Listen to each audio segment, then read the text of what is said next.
Terima kasih. Syukran jazilan atas kesempatannya. Bismillahirrahmanirrahim. Assalamualaikum warahmatullahi wabarakatuh. Waalaikumsalam warahmatullahi wabarakatuh. Alhamdulillahilladzi adhaba annal hazan inna rabbana laghafurun syakur. Asyhadu an la ilaha illallah wa la syarikalah wa asyhadu anna Muhammadan abduhu wa rasulullah nabiyya rasulullah ba'da. Allahumma shalli wa sallim wa barik ala nabiyyina wa habibina syafi'ina wa maulana Muhammadin wa ala alihi wa sahbihi wa man tabi'ahum bi ihsanin ila yaumiddin. Amsayna ala fitratil Islam wa kalimatil ikhlas wa ala dini nabiyyina Muhammadin sallallahu alaihi wasallam wa ala millati abina Ibrahim hanifah wa ma kana minal musyrikin. Puji syukur kita panjatkan kepada Allah Subhanahu wa taala yang telah memberikan kepada kita kenikmatan, kesempatan, kasih sayang dan juga inspirasi kepada kita sehingga kita bisa mengadakan berbagai agenda yang positif meskipun masih dalam kondisi yang tidak menentu seperti sekarang, masih pandemi. Dan juga salawat serta salam semoga senantiasa tercurah kepada junjungan kita Nabi Muhammad sallallahu alaihi wasallam yang tentu saja kita nantikan syafaatnya di amil akhir kelak. Yang saya hormati Bapak Ibu Guru, Bapak Kepala Sekolah yang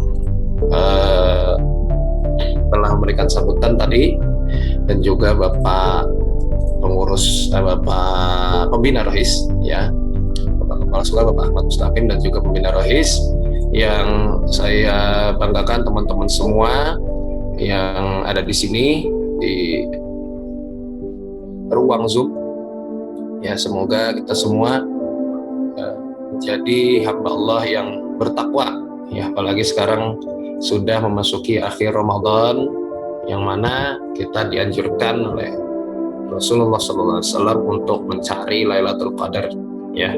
Sebagian tadi sudah disebutkan ya oleh Bapak Kepala Sekolah kita tentang malam-malam ganjil yang sangat utama, yaitu datangnya Lailatul Qadar itu sangat mungkin di malam-malam ganjil karena Rasulullah SAW memerintahkan kita untuk mencari ya, taharau Lailatul Qadari fil ashril awakhir Ramadan ya, carilah Lailatul Qadar itu di 10 hari terakhir Ramadan. Nah, kemudian di hadis yang lain bahkan disebutkan secara lebih spesifik, yaitu minal witri atau di malam-malam ganjilnya ya, artinya sudah jelas itu Lailatul Qadar itu kemungkinan besar ya, meskipun bukan 100% pasti, tapi kemungkinan besar adalah di malam-malam ganjil ya. Dan di hadis yang lain bahkan disebutkan di 27-nya atau 29-nya, 27-nya atau 25-nya. Nah, malam ini malam 27 insya Allah. Jadi teman-teman semua kita harus bisa memanfaatkan agenda Ramadan itu, terutama di malam ganjil ini ya, untuk mencari Lailatul Qadar. Jadi Lailatul Qadar itu tidak didapatkan oleh orang yang diam saja atau orang yang tidur saja gitu ya. Jangan harap kita tidur saja terus dapat mimpi wah Lailatul Qadar, itu enggak ya, karena yang disuruh sama Kanjeng Nabi itu adalah yang mencari, yang carilah ya, sehingga yang mendapatkan adalah yang mencari. Nah, teman-teman sekalian ya, saya diberikan tema oleh panitia adalah tentang apa ya, Ramadan untuk mempererat tali persaudaraan ya. Ya kasih. Oh ya, spirit Ramadan mengukuhkan persaudaraan, betul ya. Jadi kita harus ingat bahwa ada tingkatan ya, atau rukun ukhuwah, yang mana tingkatan ini harus kita perhatikan bersama-sama. Rukun ukhuwah yang pertama adalah ya salamatus sodar ya, atau yang bisa dikatakan sebagai hati yang atau syarhus sodar ya, salamatus sodar atau syarhus sodar atau lapang dada ya. Lapang dada terhadap apa? Lapang dada terhadap kesalahan saudara kita, lapang dada terhadap apa yang terjadi pada apa yang menimpa pada diri kita ya.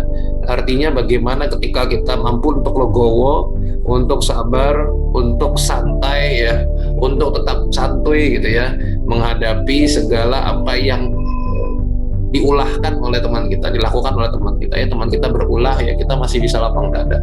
Kemudian atau salamatus sodar ya, kita merasa bahwa kita itu aman-aman saja bersama dengan saudara kita. Kita merasa bahwa saudara kita tidak akan melakukan hal-hal yang dilarang atau hal-hal yang membahayakan kita. Ya, ketika kita melihat orang lain itu berlaku atau berbuat buruk, ya, kita punya 1001 alasan untuk menganggap bahwa dia mungkin punya amalan-amalan tersembunyi yang sesungguhnya lebih baik daripada kita. Nah, syahrul sodar ini atau salam atau sodar ini pernah dipraktikkan oleh sahabat Nabi bernama Sayyidina Sofwan bin Mu'attal, ya, ketika terjadinya hadithul ifki, yaitu ketika Nabi Shallallahu Alaihi Wasallam, ya, istri Nabi terutama Aisyah radhiyallahu anha itu dituduh berzina, ya, ya, dituduh berzina. Yang ini kemudian diberitakan oleh Allah Subhanahu Wa Taala dalam surat An-Nur, ya, tentang hadithul ifki atau berita bohong, ya. Ya, teman-teman mungkin pernah mendengar ketika Sayyidati Aisyah radhiyallahu anha itu pamit ke belakang, tapi tidak banyak orang yang tahu, ya. Setelah pamit ke belakang untuk mencari perhiasannya yang tertinggal, terus kemudian rombongan memutuskan untuk pergi, ya. Ternyata orang yang bawa sekedupnya Bunda Aisyah itu semacam yang dipikul itu, ya, yang isinya nanti diisi oleh istri Nabi, ya, yang juga sering digunakan oleh para permaisuri, gitu ya, istri raja. Kemudian diangkat, ya, langsung dibawa, karena Aisyah itu badannya enteng, ya, jadi badannya itu ringan, jadi ada dan tidak ada itu hampir sama saja, begitu ya, kira-kira.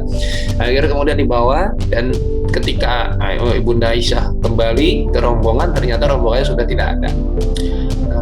Akhirnya kemudian Aisyah menunggu karena yakin, ya, karena kemungkinan, gitu ya, ada orang yang patroli, gitu, untuk mencari atau untuk kembali lagi ke ke tempat rombongan tadi. Ya, ternyata betul, ya, ada orang yang kembali. Nah, inilah kemudian muncul berita-berita bohong, ya, ketika ketika dijemput dan datanglah Aisyah ini, ya, berdua, gitu ya. Tapi ya hebatnya sahabat yang menjemput ini adalah adabnya, ya, adabnya yang luar biasa, yaitu dia tidak sama sekali, gitu ya, untuk melihat Aisyah, ya, itu tidak mau melihat Aisyah ketika menaiki unta, ya. Jadi ini luar biasa. Jadi ketika mau naik unta itu, kemudian Sofwan bin Mu'attal ini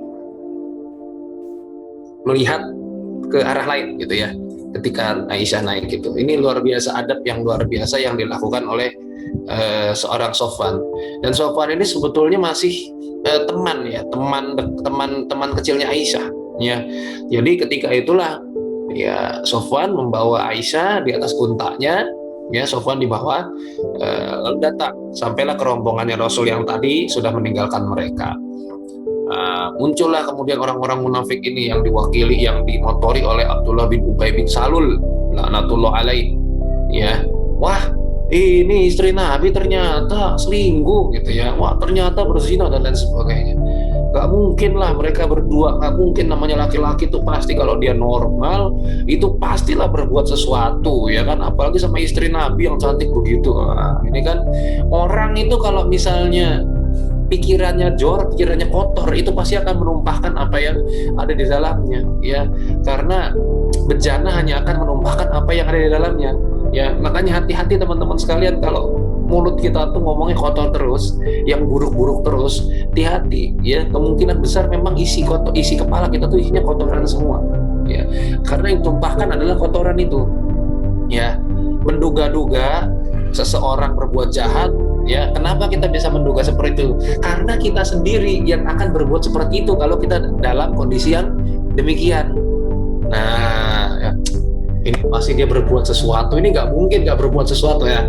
Berarti kita tuh kalau misalnya dalam kondisi seperti itu, ya berbuat, gitu, ya. Jadi kalau kita suuzon, sesungguhnya kita itu sedang menyangka bahwa diri kita akan berbuat seperti itu.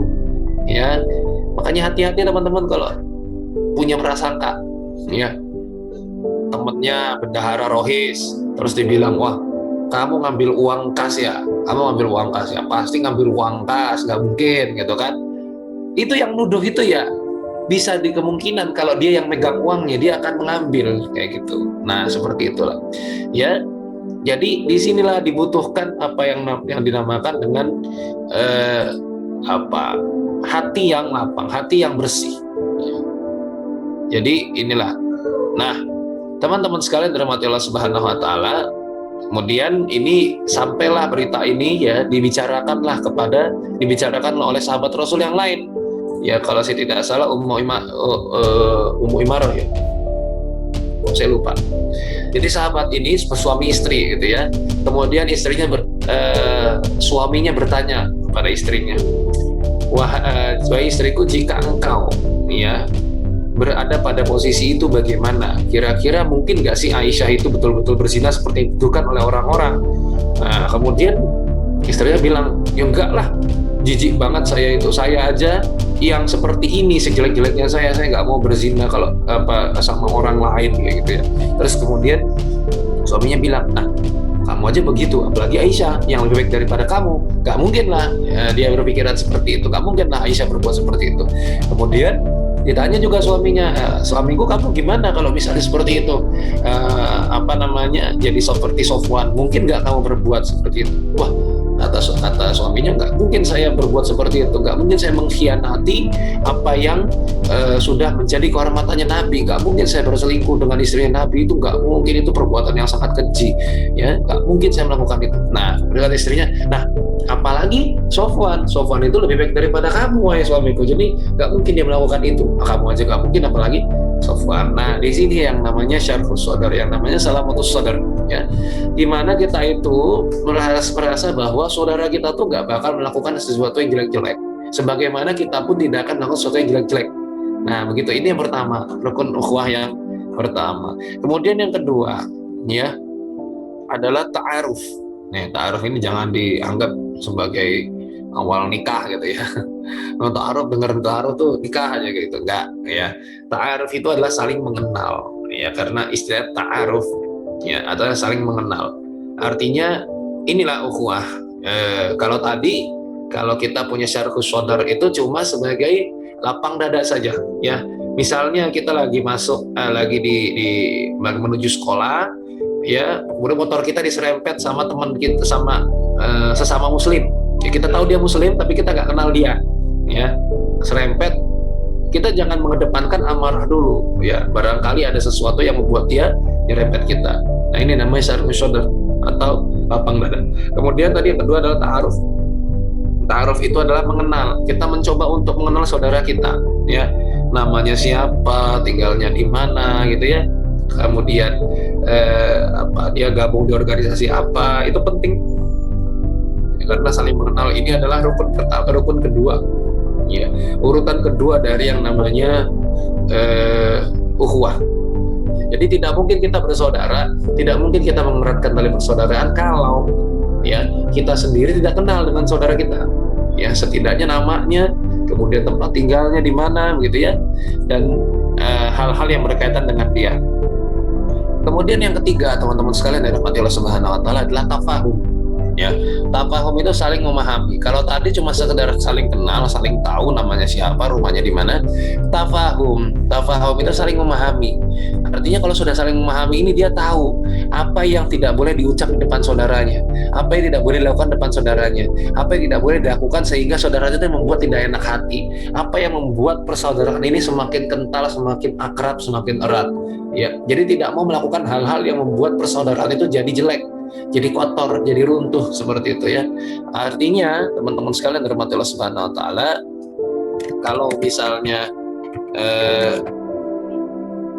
tafahum ini ya, itu posisinya kita sudah memahami bahwa saudara kita itu tidak suka kalau begini dan begitu, dan kita juga tidak suka kalau kita tahu bahwa kita tidak suka kalau kita digituin seperti itu ya. Nah ini kita mulai memahami, mulai mengetahui bagaimana caranya untuk memperbaiki hubungan saudara, ya, memperbaiki hubungan pertemanan, memperbaiki persaudaraan, mempererat tali persaudaraan, ya, tafahum. Kita tahu apa yang dia sukai, kita tahu apa yang tidak dia sukai, kita tahu bahwa orang tuanya sudah tidak ada, ya, sehingga jangan ngomong-ngomong sesuatu yang berkaitan dengan orang tua, gitu misal. Kita tahu bahwa teman kita ini sedang kehilangan atau sedang terpukul, ya, jangan kemudian kita meledeknya atau jangan kemudian kita membuatnya sakit hati dan lain sebagainya, ya, tafahum.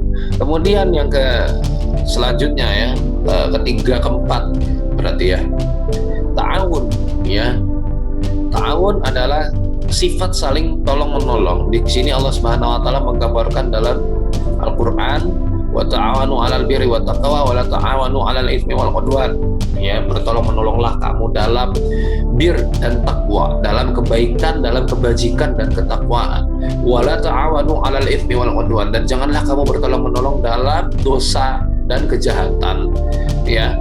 Jadi apa sih tolong menolong itu? Ya, tolong menolong itu adalah yang dalam rangka ketaatan kepada Allah, ya, dalam rangka kebaikan. Artinya tolong menolong yang ini, ya, membuat kita itu jauh lebih baik, jauh lebih dekat kepada Allah, ya. Sehingga kalau tolong menolong yang jauh dari Allah itu bukan termasuk dalam ta'awun. Ya, ta'awun di dalam Islam, dalam rukun ukhuwah ini adalah lebih tinggi dari sekedar saling memahami, lebih tinggi dari sekedar saling tahu, ya, tapi ini adalah saling tolong menolong, ya, saling ingin membantu, saling ingin memudahkan. Jadi ta'awun, ya, seperti kita misalnya teman-teman sekalian dalam kondisi seperti sekarang, ya, mana ada teman kita yang kesulitan, misalnya kesulitan kuota, gitu, ya, kemudian kita undang dia ke rumah kita untuk di sini yuk belajar sama-sama yuk, selama belajar online sama pandemi main aja ke sini, gitu, ya, pakai wifi di rumahku, kayak gitu misalnya. Ini ta'awun jatuhnya, ya, dan ini baik sekali, pahalanya besar sekali, gitu, ya. Sedangkan kalau menolong dalam keburukan itu kayak misalnya contekan, misalnya, ya, kamu pokoknya awas ya, kalau kamu nggak ngasih contekan kita nggak temenan seumur hidup, kayak gitu, ya. Kamu pokoknya kalau nggak ngasih contekan, nanti kalau di surga aku masuk surga duluan, kamu tak masukin neraka kamu, ya. Pede banget masuk surga duluan, ya. Bisa jadi, ya, malah yang nggak ngasih contekan itu masuk surga duluan, gitu. Jadi karena tolong menolong yang dalam rangka ketaatan. Jadi kalau dalam rangka keburukan tidak boleh, ya. Tolong menolong itu gurunya kita kempesin aja bebannya yuk biar gak masuk malam sore ini, siang ini biar gak masuk, kayak gitu misalnya, seperti itu nggak boleh, ya. Jangan terus jadi terinspirasi, ya, saya ngomong kayak gini, ya. Terinspirasi untuk kempesin buat gurunya, dan lain sebagainya. Jadi ta'awun adalah saling tolong menolong, ya, saling memudahkan, saling, karena kita juga merasa bahwa kita saling membutuhkan, maka kita saling memudahkan. Kemudian ta'awun, takaful, ya. Yang kelima adalah takaful. Nah, kalau takaful ini udah saling mengcover, ya. Ini jatuhnya adalah lebih tinggi lagi dari cuma sekadar saling tolong menolong. Tapi bagaimana supaya saudara kita itu, ya, tidak mendapatkan kerugian, kita halangi dia dari mendapatkan kerugian, ya. Jangan sampai dia itu mendapatkan mara bahaya, jangan sampai dia itu mendapatkan hal-hal yang merugikan dirinya. Jangan sampai teman kita itu terjerumus dalam kemaksiatan. Gimana caranya supaya kita menghalangi mereka, menghalangi teman-teman kita, menghalangi saudara-saudara kita dari perbuatan-perbuatan yang nista, dari perbuatan-perbuatan keburukan, dari perbuatan-perbuatan yang membuat kita itu jadi jadi buruk, gitu, ya. Yang jelas adalah saling melindungi, saling mengcover, saling menutupi, ya. Jadi kita lindungi teman-teman kita, kehidupannya, ya, kita coba cover, ya. Kalau misalnya tadi sampai mengundang temannya ke rumah, gitu, untuk belajar bersama karena mungkin dia kesulitan dalam hal kuota, gitu, ya.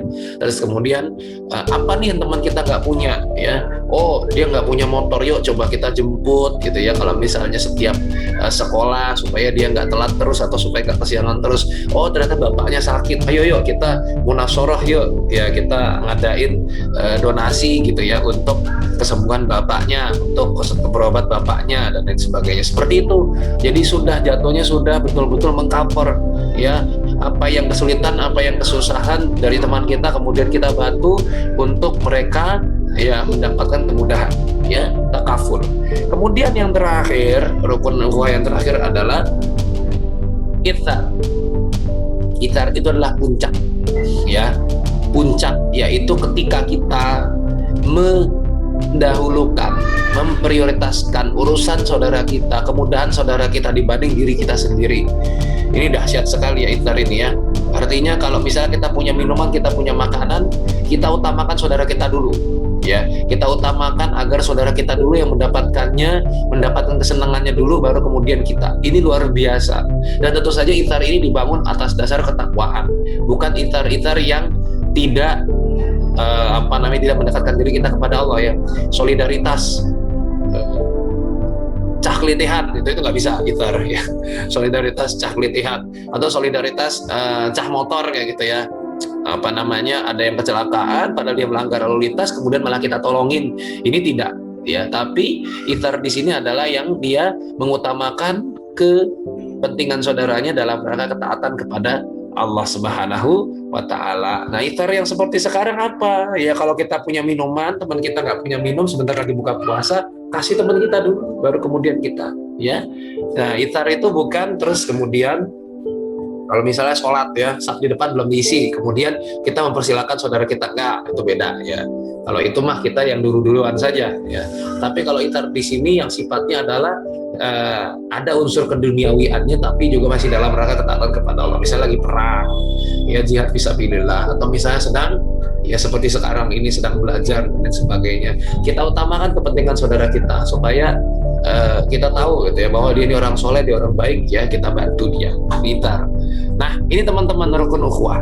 Nah, sekarang bagaimana hubungannya dengan Ramadan agar Ramadan itu bisa membuat kita jadi lebih mempererat tali persaudaraan kita. Nah, ingat ya bahwasanya Nabi SAW dikatakan oleh Ibnu Abbas radhiyallahu anhu, ya, karena Nabi SAW ajwadan nas wa ajwadu ma yakunu fi Ramadan, ya.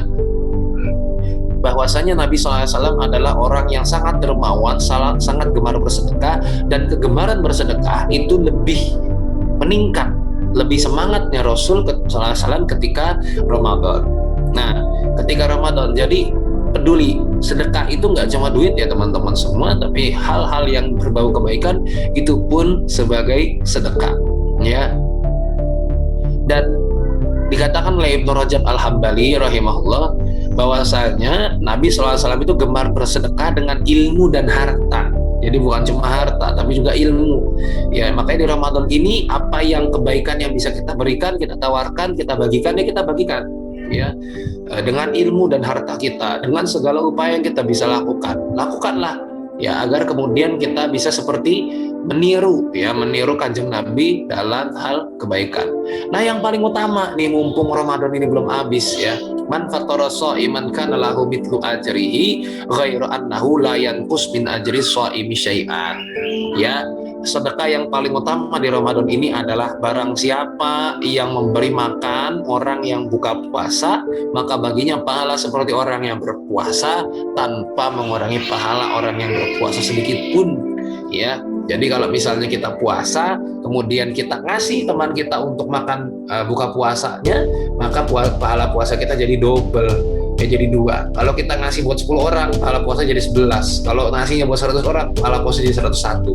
Nah, di sini di masa seperti sekarang ini, apalagi pandemi lagi kan, apa yang bisa kita lakukan adalah mungkin kita bisa mengetahui, bisa mencatat, bisa mendata teman-teman kita yang kesulitan, teman-teman kita yang mungkin tidak seberuntung diri kita, ya buka puasa dengan dengan hal-hal, dengan makanan-makanan yang macam-macam lah ya gitu ya, buka puasa dengan makanan yang banyak sekali jenisnya gitu ya. Teman kita ada yang tidak, ya barangkali teman kita itu kesulitan gitu ya untuk bisa mendapatkan atau berbuka puasa yang enak-enak. Nah, kita bantu teman-teman sekalian, kita data nih anak-anak rohis, teman-teman sekalian bisa mendata siapa nih kira-kira.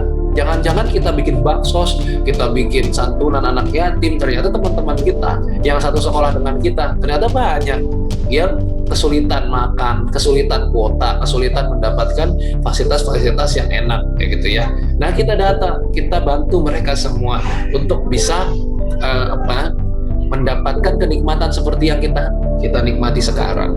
Ya, ini yang utama bersedekah. Yang membuat kita kemudian juga bisa mempererat tali persaudaraan adalah kalau kita beribadah bersama-sama. Tadi sudah dipesankan oleh Pak Kepala Sekolah, ya, bahwa malam ini malam ganjil ke-27, ya. Mungkin sekali 25, 27, 29. Kemarin 25-nya malam Jumat lagi, ya kan? Sekarang 27, kemudian nanti 29. Atau pokoknya malam terakhir ini, malam-malam terakhir ini coba untuk sama-sama kita tingkatkan kualitas ibadah kita. Kuantitas ibadah kita tingkatkan. Mari kita coba bersama-sama. Ya, mungkin yang masjidnya tidak mengadakan iktikaf, ya. Mungkin di sini ada yang mengadakan seperti itu, ya boleh-boleh saja gitu ya, bareng-bareng iktikaf, ingetin, saling mengingatkan, ngaji, baca Quran, banyak berdoa seperti itu, ya bareng-bareng saling mengingatkan, ya ini bentuk dari persaudaraan. Masuk surga tuh nggak enak kalau cuma sendiri, ajak-ajak yang lain, ya jangan sampai kemudian kita pengennya masuk surga sendiri, yang lain nggak mau kita ajak. Ya masuk surga itu enak kalau misalnya bisa rame-rame, teman-teman satu satu sekolah gitu ya, satu kelas atau satu anak rohis, semua ini bisa masuk surga bersama-sama. Masya Allah, luar biasa ya. Jadi tentu saja dari rohismu ini ya, dari Mantiga Sleman mungkin bisa mengadakan agenda, meskipun mungkin ya terlambat dong. Sekarang ini kan tinggal beberapa hari lagi, insya Allah nggak ada kata terlambat ya. Ramadannya mumpung masih ada ya. Ayo kita ajak sama-sama, kita kencangkan pinggang ya, kalau Rasul istilah seperti itu ya, untuk menyambut atau untuk memaksimalkan ibadah-ibadah di 10 hari terakhir. Nah, jadi dan hubungannya dengan persaudaraan ini adalah bagaimana dengan Ramadan ini, ya Ramadan ini adalah bulannya ukhuwah, bulan maghfirah, bulan ampunan, bulannya Quran juga, untuk sama-sama coba kita mempererat tali persaudaraan lagi. Jangan cuma pas lebaran saja kita minta maaf, tapi terus ya setiap hari ya, setidaknya kita memaafkan orang-orang yang pernah berbuat salah dengan kita, dan kita minta maaf kepada orang-orang yang mungkin pernah kita rugikan dengan kesalahan kita. Ya, demikian ya dari saya itu, semoga bermanfaat. Aku qouli hadza wa astaghfirullah li wa lakum. Saya kembalikan ke MC. Wallahu muwaffiq ila aqwamit thoriq. Assalamualaikum warahmatullahi wabarakatuh.